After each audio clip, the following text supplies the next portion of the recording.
journaliste, qui a quitté Complément d'enquête au bout d'une saison, revient dans l'émission politique, ce jeudi, à 21h. Sans pression. Léa Salamé voulait à tout prix Thomas Soto pour l'accompagner en cette rentrée d'émission politique. Il a ce côté sympathique qu'en tant que téléspectatrice j'apprécie énormément, a-t-elle confié à l'Express. L'intéressé se veut surpris quand on lui annonce qu'il a énormément de fans et que les critiques sont généralement unanimes.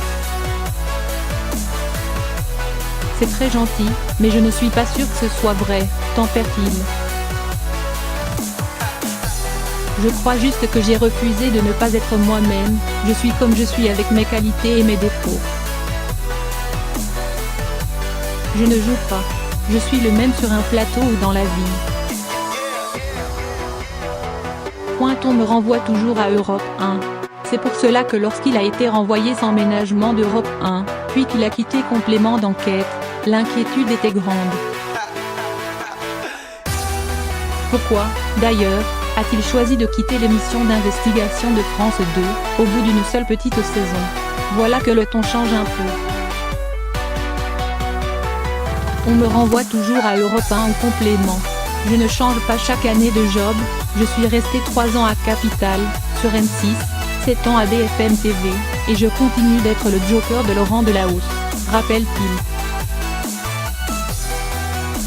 Et pour répondre à la question, Thomas Soto demande d'aller écouter son interview de France Inter. J'ai arrêté parce qu'à un moment, j'étais pas complètement en phase avec leur ligne éditoriale, y affirme-t-il.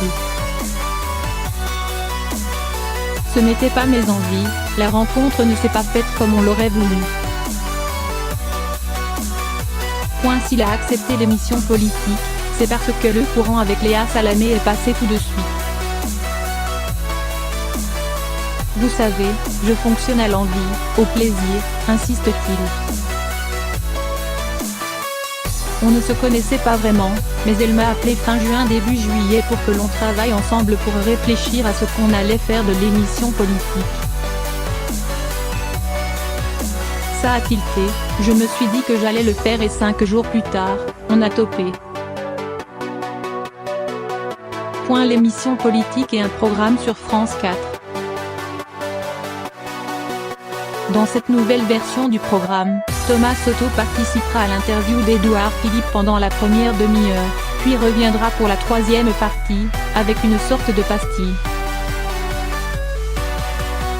Le journaliste entrera dans le bureau du Premier ministre, afin de savoir ce qu'il peut bien cacher derrière son élégance british. Mais Thomas Soto a un autre projet, annonce-t-il. Il lance en novembre prochain Escape News, sur France 4. C'est un projet qui me tient à cœur depuis des années. Ce sera un programme sur les fake news. Comme son nom l'indique, l'émission s'inspire des codes de l'Escape Game.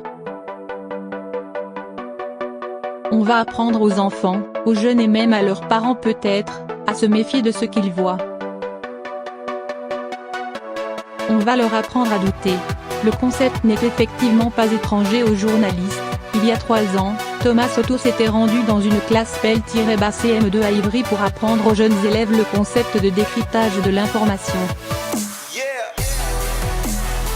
À quelques heures de l'émission politique, qui se déroulera comme d'habitude en direct, le journaliste affiche en tout cas une décontraction presque contagieuse.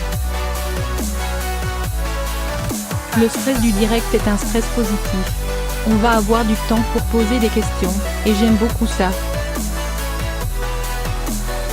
Et puis, au final, tout ça n'est pas si grave.